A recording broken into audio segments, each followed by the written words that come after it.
Assalamualaikum warahmatullahi wabarakatuh. Pada kesempatan kali ini, kelompok kami ingin mempresentasikan presentasi kami mengenai UAS Praktikum Keamanan Data dan Jaringan. Kelompok kami, kelompok 7, anggota kami beranggotakan yang pertama Yusuf Martinus Arif dengan NIM terakhir 081, lalu berikutnya saya Yusuf Sefa Aimer dengan NIM terakhir 082, berikutnya Muhammad Alif Al-Fatariyu dengan NIM terakhir 083, lalu ada Zulfikri Ajmal dengan NIM terakhir 084. Lalu yang terakhir ada Sudarma Yudo Praitno dengan NIM terakhir 122. Yang pertama ada network scanning dan probing.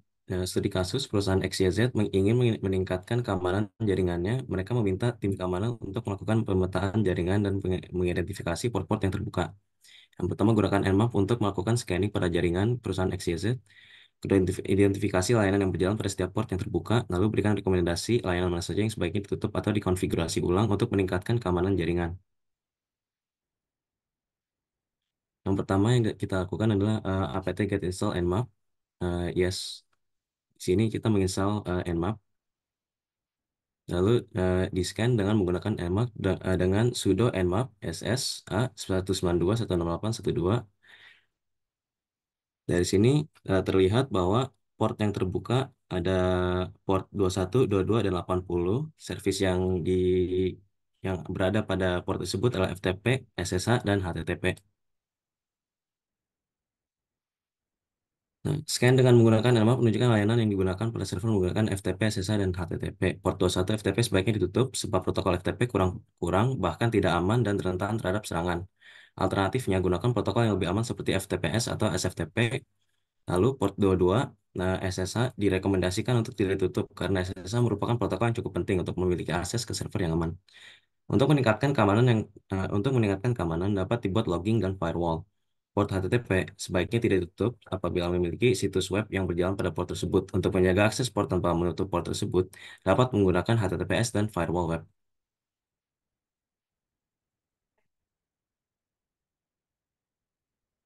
Yang kedua, ada Network Security Enumeration dan Password Management.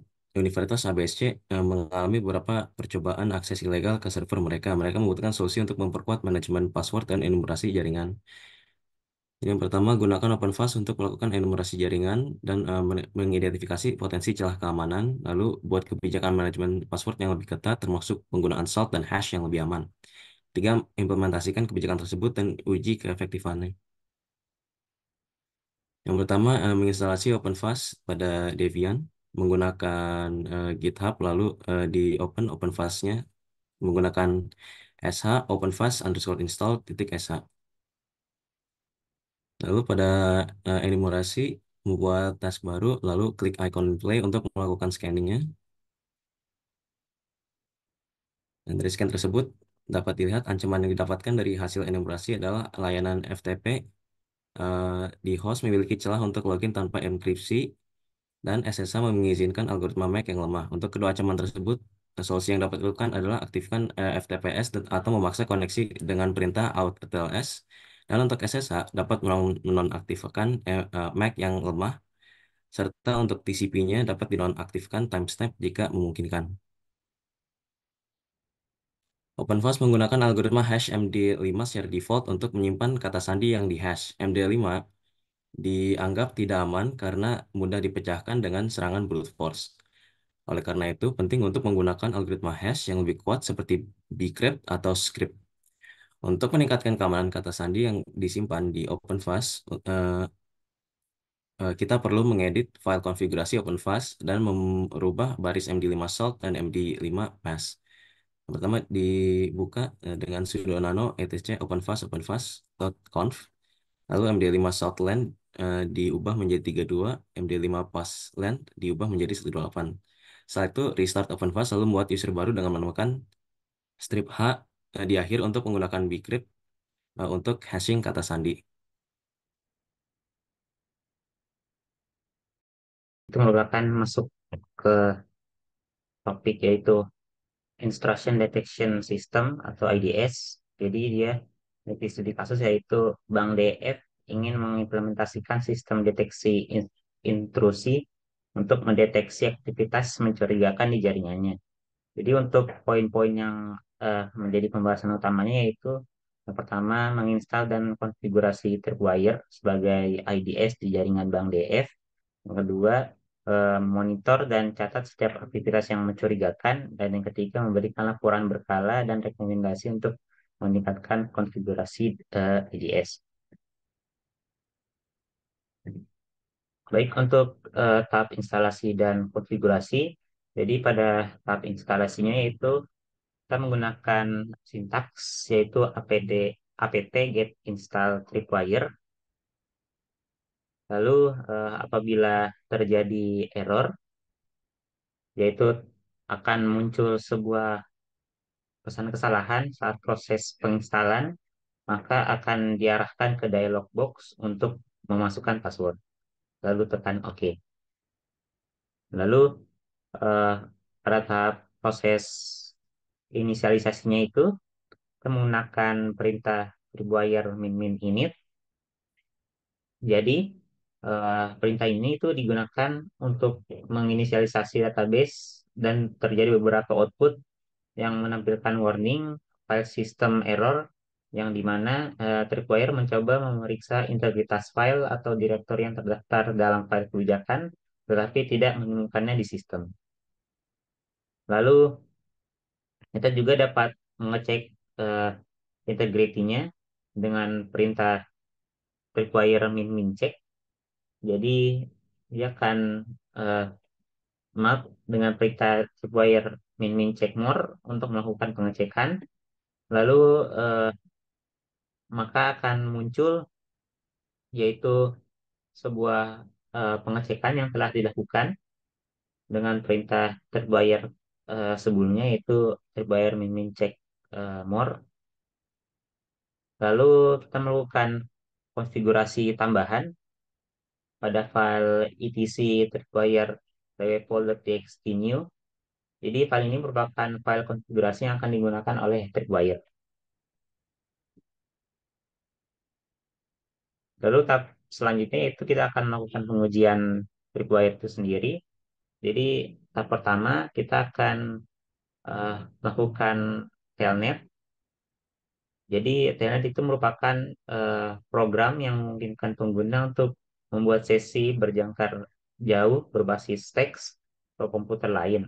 Pada pengujian kali ini, jadi telnet akan dihubungkan dengan komputer lain yang menggunakan alamat IP 10.0.0.2 dan menggunakan protokol telnet. Lalu yang selanjutnya kita akan membuat file yaitu dengan perintah touch home data.txt. Jadi perintah ini dilakukan untuk membuat file data.txt di dalam directory home. Lalu selanjutnya itu kita melakukan mengetikkan perintah sintaks cp bin mkdir home. Dia akan menyalin isi file dari file mkdir ke dalam directory home. Lalu kita mengetikkan sintaks cp home data.txt bin. Jadi dia akan menyalin isi file home data.txt ke dalam folder atau file bin. Lalu yang selanjutnya kita akan memeriksa dengan melakukan pengecekan perubahan file dengan Tripwire, dapat dilihat bahwa terjadi perubahan di dalam binaries dan konfigurasi file pada etc.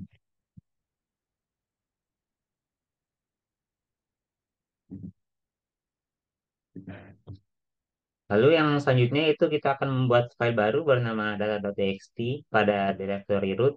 Lalu kita mengecek perubahan daftar file yang ada di dalam root, yaitu data.txt dan vbox post install.sh. Lalu tripwire mencek untuk mengecek informasi pada tripwire. Nah, bisa dilihat bahwa kita menambahkan rule yaitu bernama rule config file dan telah terjadi modifikasi pada path root data.txt. Lalu yang selanjutnya itu kita akan membuat dan menjalankan file Tripwire dengan melakukan pengecekan. Jadi yang pertama kita buat terlebih dahulu scriptnya yang digunakan untuk mengecek keberadaan database Tripwire. Jika database tidak ditemukan, maka script akan menjalankan perintah tripwire min-min init untuk membuat database. Namun jika sudah ada, maka akan menjalankan perintah tripwire min-min check. Lalu kita jalankan file tripwire-nya dengan perintah tripwire min check, maka eh, program akan menampilkan output yaitu berupa script tripwire check-nya. Jadi dapat dilihat ada beberapa summary yang dilakukan perubahan pada program yang telah kita buat sebelumnya.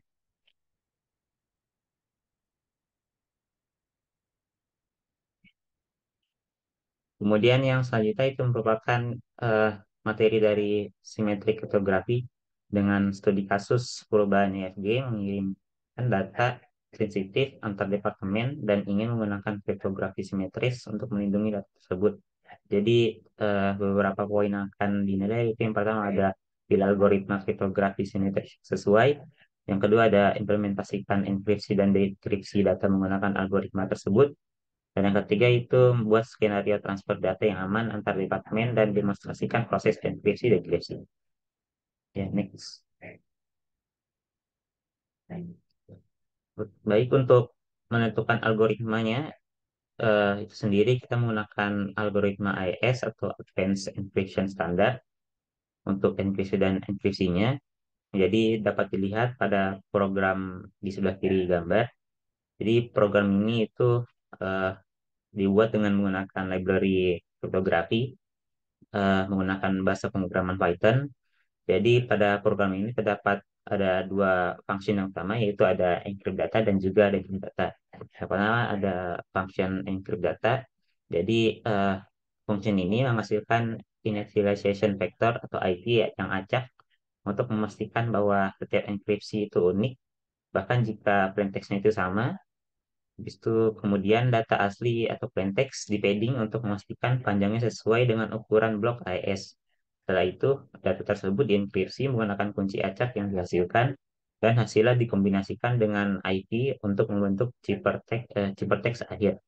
Yang kedua ada fungsi decrypt data. Jadi fungsi ini akan melakukan proses kebalikannya.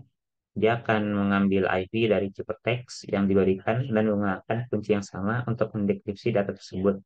Setelah dekripsi, padding yang ditambahkan selama proses enkripsi dihapus untuk mendapatkan kembali data asli.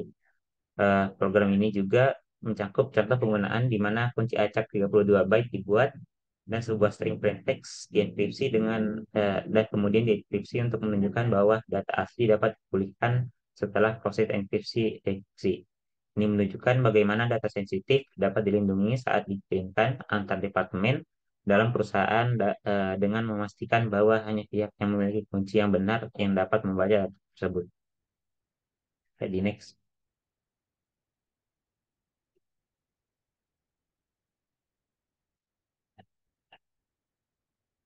Ya, ini merupakan contoh dari implementasinya.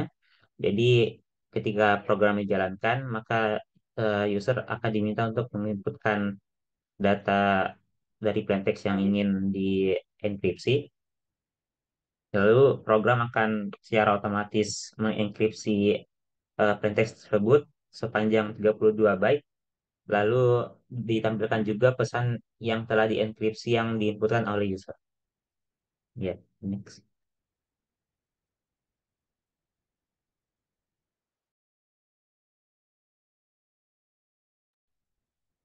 Selanjutnya itu ada soal nomor 5, ada asymmetric cryptography.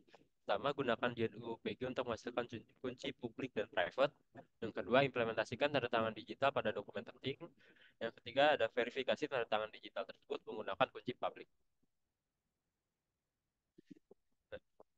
Pertama, ada membuat kunci publik dan private, menginstal tools JNU-PG, melakukan instalasi tools JNU-PG untuk membuat kunci publik dan private. Bagian UPG-nya perangkat lunak yang open source yang menerapkan standar OpenPGP untuk mengenkripsi dan penandatanganan data. Ini memungkinkan pengguna untuk mengenkripsi data dan membuat tanda tangan digital untuk memastikan kerahasiaan dan keaslian pesan. Terus melakukan pembuatan kunci publik program akan meminta algoritma yang digunakan dan panjang dari kunci tersebut. Pada percobaan kali ini, eh, kami menggunakan algoritma RSA dengan panjang kunci sebanyak 2048. Kemudian program juga meminta waktu expired dari kunci.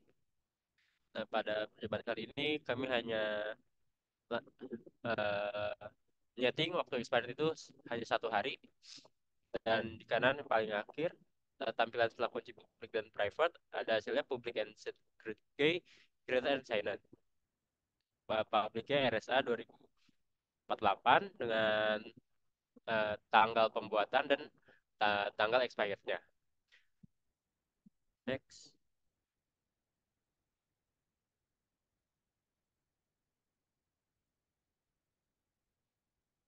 Selanjutnya ada melihat kunci yang sudah pernah dibuat dengan perintah GPG dash dash list dash case. Kemudian melakukan implementasi tanda tangan digital pada pesan rahasia .txt. Pertama, echo halo pesan ini sangat rahasia, jangan berikan kepada siapapun yang dimasukkan ke file pesan underscore rahasia.txt. Kemudian melakukan tanda tangan GPG dash dash clear sign pesan rahasia.txt. Nah, langkah selanjutnya ini ada verifikasi dari tanda tangan GPG dash dash export dash A quickly public key DTC ini untuk mengekspor public key dari user Zulfikri terus dilakukan import dengan perintah GPG dash dash import. Nah, namun pada verifikasi percobaan kali ini tanda tangan tidak sesuai dengan munculnya warning not a detached signature.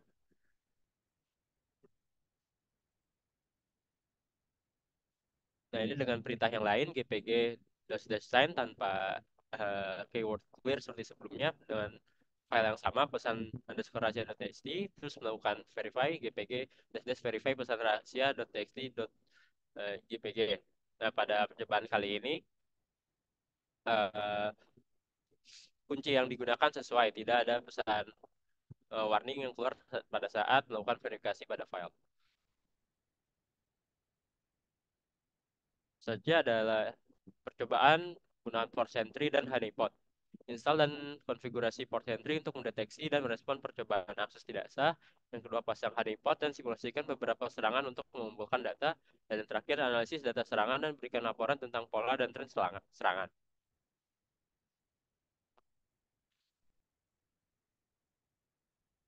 Pertama ada install port sentry dengan perintah sudo apt get install port sentry. Port sentry merupakan sebuah perangkat lunak keamanan yang digunakan untuk mendeteksi dan merespon aktivitas pemindaian port pada sebuah sistem. Yang sebelah kanan itu ada konfigurasi port sentry dengan kill root, sbin, IP tables, min I input, min S target, min J drop. Jadi jika ada serangan maka koneksinya akan diputuskan atau di drop. Menjalankan port sentry dengan sudah sistem GTL restart port sentry dan melihat statusnya apakah sudah berjalan atau belum dengan sudo sistem GTL status port sentry. Dan selanjutnya menginstal honeypot. Nah, honeypot ini adalah sistem yang dirancang untuk menarik dan mempelajari aktivitas penyerang dengan menyamar sebagai target yang rentan. Honeypot memungkinkan administrator keamanan untuk mengumpulkan informasi tentang teknik dan taktik serangan serta mengidentifikasi ancaman baru. Honeypot biasanya tidak berisi data penting dan digunakan sebagai alat pengawasan keamanan.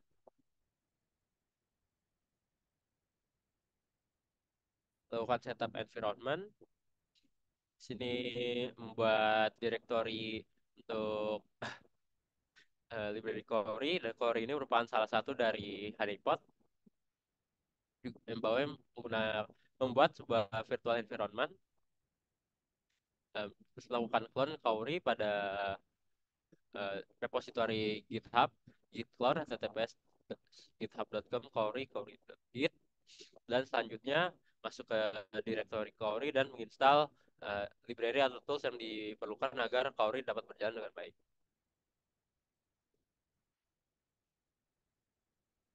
Masih melakukan setup environment dan terakhir menjalankan Cori. menduplikat file config Caury yang sudah disediakan, jalankan Caury dengan perintah /bin /Caury start dan cek statusnya /bin/Caury status. Nah, pada klien melakukan scanning terhadap port server yaitu nmap 192.168.1.2.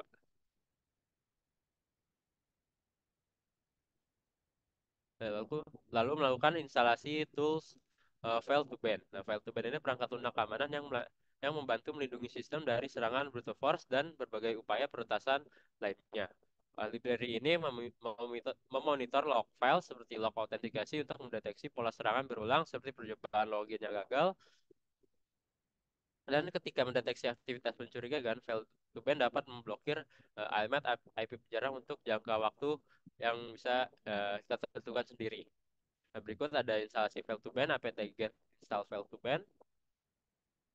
Pada klien melakukan percobaan serangan brute force terhadap server dengan tools Hydra, L usernya Fikri, strip P, list password yang sudah disediakan, terus terhadap port SSH 119.168.112 dengan port 2222. Nah, ketika sudah berjalan, pada server juga merespon. Nah, sebelah kanan ini ada konfigurasi fail to ban, SSH, enable, true, portnya 22, lakukan filter SSH, logpadnya var outlook. Max Retry ini adalah percobaan autentikasi yang dilakukan oleh penyerang. Di sini kita set 500, jadi ketika sudah mencapai 500 kali request, maka akan dilakukan pemblokiran IP dengan lama waktu pemblokiran sebanyak 5 menit.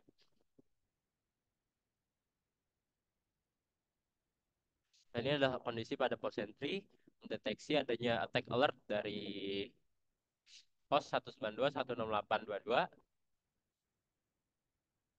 Nah, saat port entry memberikan warning, fail to ban eh, juga melakukan aktivitas pemantauan. Nah, bisa dilihat pada kanan bawah ada yang ditandai notice SSHD dengan keterangan ban 192.168 X12. Di sebelah kirinya itu jika pengecekan status apakah ada yang diblokir, dan bisa dilihat total bannetnya 1. Dan pada sisi klien juga proses brute force juga berhenti. Jadi lihat target did not resolve or cannot be connected, target did not complete.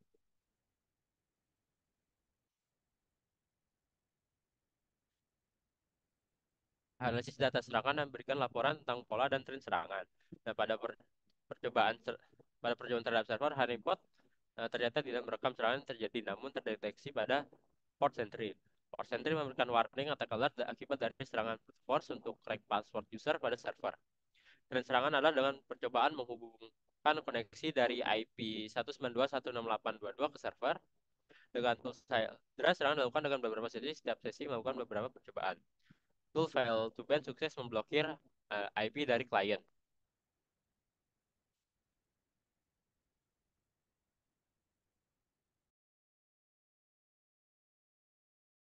Oke, di sini ada persoalan selanjutnya itu password hacking. Di tadi kasusnya perusahaan MNO ingin menguji kekuatan password yang digunakan oleh karyawan mereka untuk memastikan tidak ada password yang tepat. Yang pertama, gunakan alat password range seperti John the Ripper untuk menentukan password yang digunakan.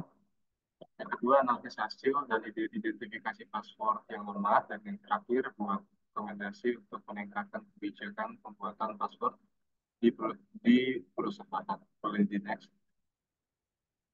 Oke, jadi untuk melakukan percobaan ini pastinya kita harus install John Draper ya. Di sini kami menggunakan file John Draper yang bisa diinstal dari Google, itu linknya sudah ditaruh di situ ya. Jadi pertama, setelah terinstall kita harus ekstrak dulu. Jadi lakukan ekstrak file John 19.0 target dengan target direktorinya user lokal. Coba di next. Oke, terus karena June Reaper itu dia melakukan penyerangan sih, lebih ke password cracking secara offline.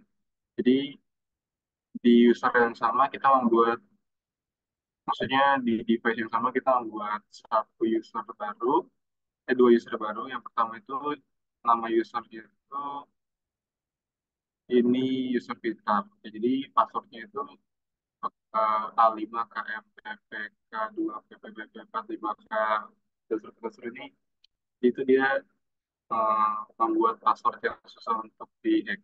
Jadi next lagi.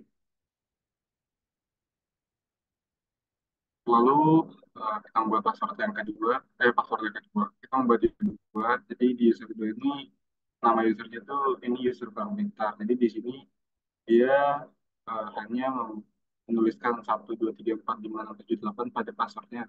Jadi itu merupakan password yang sangat sangat sering digunakan. Jadi next lagi.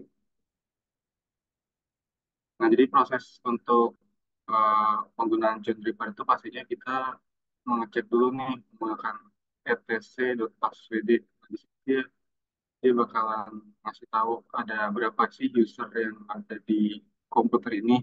Terus kita lakukan etc shadow ini itu kayak mengambil, fungsinya memberitahu kita passwordnya apa, tapi itu dalam bentuk data yang sudah dienkripsi. Lalu yang ketiga itu melakukan unshadow pada file password dan shadow, lalu copy ke mypass. Nah, jadi di sini tuh kita melakukan sebuah pengkopian file password dan shadow untuk disatukan ke dalam file password. Lalu kita mengeceknya dengan John show password. Lalu dia harus di sini karena usernya ada tiga. Yang pertama user primary user, yang kedua itu ada user satu tadi yang baru dibuat dari user dua. Tapi masalahnya di sini tidak ada user yang terbaca, jadi percobaan menggunakan John Draper ini belum berhasil. Jadi, oke, sebagai pengganti John Draper, kita menggunakan Hydra sebagai uh, alat alat kedua. Bedanya dengan John Draper itu Hydra dia bisa cracking password melalui internet. Di sini yang pasti pertama itu kita harus mendownload Hydra dulu. Jadi apt install Hydra, kemudian pastinya kita juga harus menyiapkan sebuah file password yang isinya itu kumpulan dari password. Jadi di file rocky.txt ini dia dia memiliki 14.344.391 baris yang isinya password. Jadi next.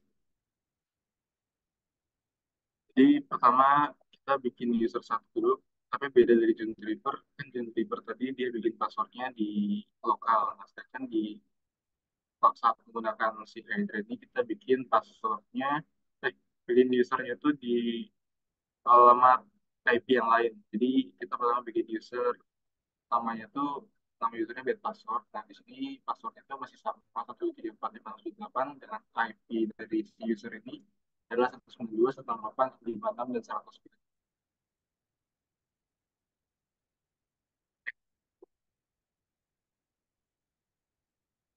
Oke, kita juga buat di user 2 ya. User 2 ini nama user itu bit password dan passwordnya itu sama kayak tadi. Dan IP-nya adalah 192.168.561.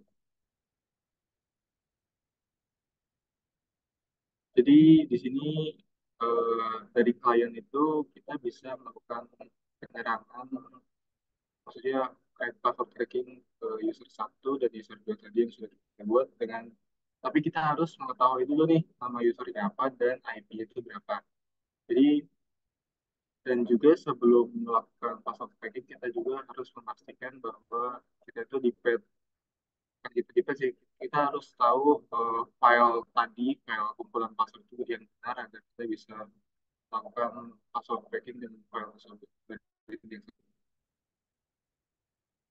Jadi di sini kita melakukan penyerangan ke user satu yang usernya gampang itu yang cuma 1 sampai 8. Nah, jadi Hydra min L pass bed password min Q.txt SSA 192.168.569 min F min I min F min T 50. Jadi di sini kalau kita bedah, min L itu digunakan untuk login di Hydra login. Bed password ini nama usernya. Terus min P ini merupakan file. Jadi kita login dengan mencoba file dari zero.txt, SSH ini target target IP-nya, lalu minv ini digunakan untuk dia kayak eh, memberitahu password login dan password yang digunakan setiap percobaannya. Terus kalau untuk min ini dia kayak ignore pengulangan file. Terus untuk min f ini dia kalau udah ketemu menyetop pencarian, dan minta ini maksudnya minta 50 ini dia kayak sekali coba itu 50 password, jadi kayak nggak lebih nggak memakan banyak waktu. Jadi di sini hasilnya itu karena passwordnya itu gampang, jadi langsung ketemu ya di percobaan ke 51 dia bisa berhasil menemukan passwordnya itu 12348. Nah, jadi password mudah untuk ditemukan dan pelaku bisa dengan mudah mengakses data dan melakukan apapun terhadap si IP korban ini. Kemudian next.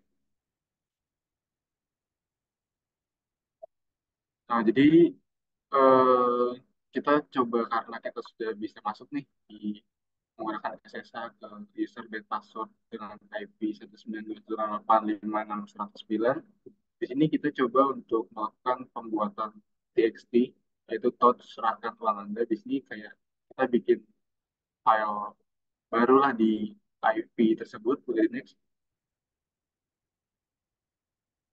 Nah, jadi tampilan pada user atau penyeserang tadi bakalan masuk sebuah teks yang sama dengan yang si klien bikin ini, yang si pelaku bikin ini, yaitu serahkan uang Anda dan teks. Dan teks lagi. Oke, jadi kita coba penyerangan ke user 2. User 2 ini merupakan user yang eh, menggunakan password yang sulit lah di kertas. Jadi eh, intinya password itu sulit. Jadi sekalinya ditemukan, mungkin ditemukan, itu membutuhkan waktu yang sangat lama oleh pelaku. Jadi di sini kami hanya mencoba pencarian hingga 1950 per 14 juta karena ini akan memakan waktu yang sangat panjang. Begitu lagi. Oke, jadi analisis hasil yang didapatkan. Yang pertama itu penyerangan dengan John Draper merupakan penyerangan secara lokal tanpa menggunakan jaringan internet. Penyerangan. Yang kedua, penyerangan dengan Hydra menggunakan penyerangan melalui jaringan. Hydra memanfaatkan nama dan IP dari target. Kalau yang ketiga itu user pertama atau berhasil membuat password. Maksudnya user kedua yang berarti salah. User pertama yang menggunakan bit password itu gagal untuk membuat password yang kuat karena hanya menggunakan kombinasi 123458 itu sering digunakan oleh orang sehingga passwordnya mudah ditentukan. Dan yang terakhir, user kedua, bit password berhasil membuat password yang kuat karena menggunakan banyak kombinasi mulai kecil, besar, angka, dan juga simbol. Jadi untuk rekomendasi itu pastikan password yang dibentuk panjang. Maksudnya panjang itu apa sih? Jadi kayak minimal tuh 12 karakter, yang jadi semakin panjang itu semakin sulit. Jadi dan juga eh, hindari menggunakan password yang sama untuk beberapa akun yang berbeda. Yang kedua itu kompleksitas. Jadi gunakan kombinasi huruf besar, kecil, angka, simbol dalam password. Lalu dan juga hindari menggunakan password yang mudah ditebak seperti tanggal lahir, nama pribadi, dan keterangan umum. Dan yang ketiga itu poinnya adalah unik. Jadi password itu hindari menggunakan variasi kecil dari password yang sama. Dan gunakan password manager untuk membantu Anda mengingat dan mengelola password yang kuat dan unik untuk setiap akun. Jadi menguji kekuatan password karyawan secara berkala adalah langkah penting untuk meningkatkan keamanan cyber perusahaan. Dengan menggunakan alat dan metode yang tepat, perusahaan dapat mengidentifikasi dan memperkuat password yang aman sehingga mengurangi risiko unauthorized access ke akun. akun dan data sensitif.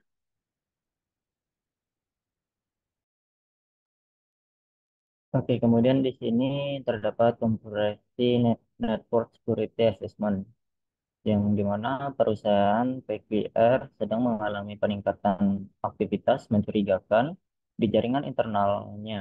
Mereka meminta bantuan sebagai kepada tim keamanan cyber untuk melakukan penilaian keamanan jaringan secara seluruh, mengidentifikasi kerentanan dan memberikan solusi untuk meningkatkan keamanan jaringan mereka.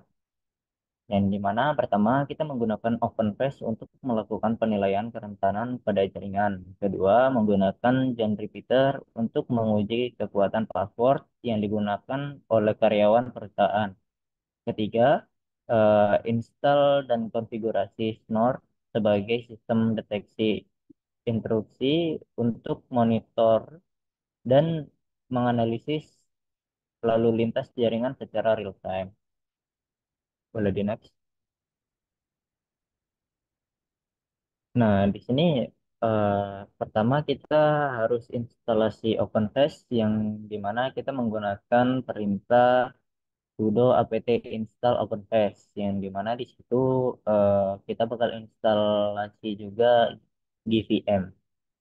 Kemudian kita jalankan perintah sudo gpm setup untuk melakukan persiapan pada GVM. Perintah ini akan menjalankan semua setup yang dibutuhkan untuk GVM supaya dapat berjalan dengan baik, seperti patch data untuk validasi pada website nantinya. Boleh di next. Setelah setup selesai, berharap kembali harap kembali cek status setup menggunakan perintah sudo vpm cek setup. Perintah ini akan kembali melakukan pengecekan terhadap semua setup yang telah dijalankan. Jika pada cek setup masih terdapat error, maka kita instalasi GVM setup lagi. Kemudian setelah semua berhasil, kita menggunakan perintah sudo gv start untuk memastikan bahwa servis eh, dari GTM telah berjalan. Jika sudah berjalan, maka akan muncul seperti gambar di atas. Nah, setelah itu proses setup dan konfigurasi selesai, akses site pada GVM dengan alamat http 127.0.0.1.9392. User akan dihadapkan dengan panel login. Login dengan user admin dan password yang telah disediakan saat melakukan GVM setup. Jika eh, tidak ada password yang diberikan, maka kita bisa mengubahnya. Boleh di next. Nah, di sini ada tampilan login dan sebelahnya adalah tampilan dashboard yang pada di alamat http 172.0.1.29392. Boleh di next. Nah, kemudian kita melakukan konfigurasi dan membuat task baru. Nah, di sini eh, kita memasukkan nama sebagai percobaan itu Universitas ABC sebagai server. Boleh di next. Nah, kemudian kita membuat target. Targetnya ini saya mengambil IP dari klien. Jadi untuk alamatnya tertarget. Boleh di next. Nah, ini adalah tampilan setelah membuat teks baru. Di bawah gambar lingkaran itu terdapat teks baru yang berupa Universitas ABC sebagai server. Nah, untuk melakukan pengecekan atau scanning, kita ngeklik icon play. Boleh di next. Nah, di sini ada hasil scanning yang dimana hasil secara analitik yang singkat yaitu ancaman tingkat menengah layanan FTP di host kemungkinan login teks biasa tanpa inskripsi yang dapat diintip oleh penyerang untuk mendapatkan nama pengguna dan kata sandi. Kedua, ancaman tingkat rendah. Server SSH mengizinkan algoritma MIC yang lemah. Host mengimplementasikan time- timestamp atau TCP yang dapat mengungkapkan waktu aktif sistem. Kemudian yang ketiga, solusinya untuk FTP aktif diaktifkan FTPS atau paksa koneksi melalui perintah AUTH TLS. Untuk SSH nonaktifkan algoritma MIC yang lemah. Untuk TCP nonaktifkan sistem stamp jika kemungkinan.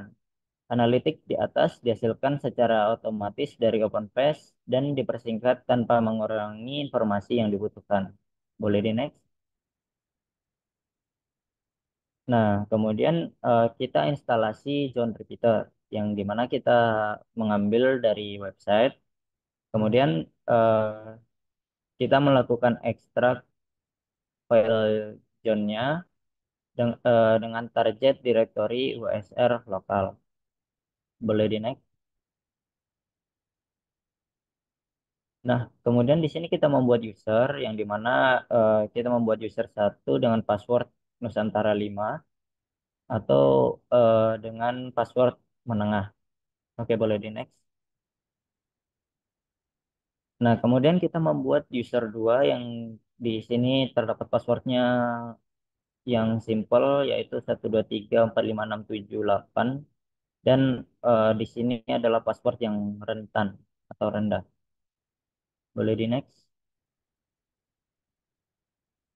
Nah, di sini kita melakukan proses eh, yang pertama itu ada get strip etc password yang dimana menampilkan beberapa user. Kemudian yang kedua kita melakukan etc shadow yang digunakan untuk menampilkan isi file yang berisi informasi tentang akun pengguna, termasuk kata sandi yang telah dienkripsi. Kemudian ketiga itu kita melakukan unshadow pada file password dan shadow, lalu dikopi ke mypassword.txt. Kemudian yang keempat, kita mengecek beberapa password yang sudah di-track, tetapi di sini eh, tidak terdapat password yang di-track sama sekali. Kemudian kita melakukan track passwordnya dan hasilnya no password. Jadi eh, memakai John tidak berhasil. Boleh di next. Nah, untuk yang perintah ketiga itu kita install Snort dan kemudian jika Snort sudah terinstall, maka kita cek versi Snortnya dengan perintah Snort strip strip version. Boleh di next. Nah, kemudian kita membuat serangan rules yang di mana di sini perintahnya itu menggunakan sudo nano eh, rules local rules. Di sini kita memasukkan pada nanonya itu untuk perintah eh, ICMP ping detect. Tetapi saat kita jalankan eh, me- pada saat dideteksi terjadi kesalahan dan sudah mencoba menangani tetapi hasilnya masih tetap sama. Boleh di next? Ya, mungkin eh, kesimpulan dari kesimpulan dari beberapa percobaan yang terakhir ini tadi untuk melanjutkan ke perintah selanjutnya tidak berhasil dikarenakan terjadinya kesalahan sehingga tidak dapat disimpulkan secara lebih lanjut untuk deteksi yang telah diperintahkan. Mungkin itu saja presentasi dari kelompok kami. Kurang lebihnya mohon maaf. Wassalamualaikum warahmatullahi wabarakatuh.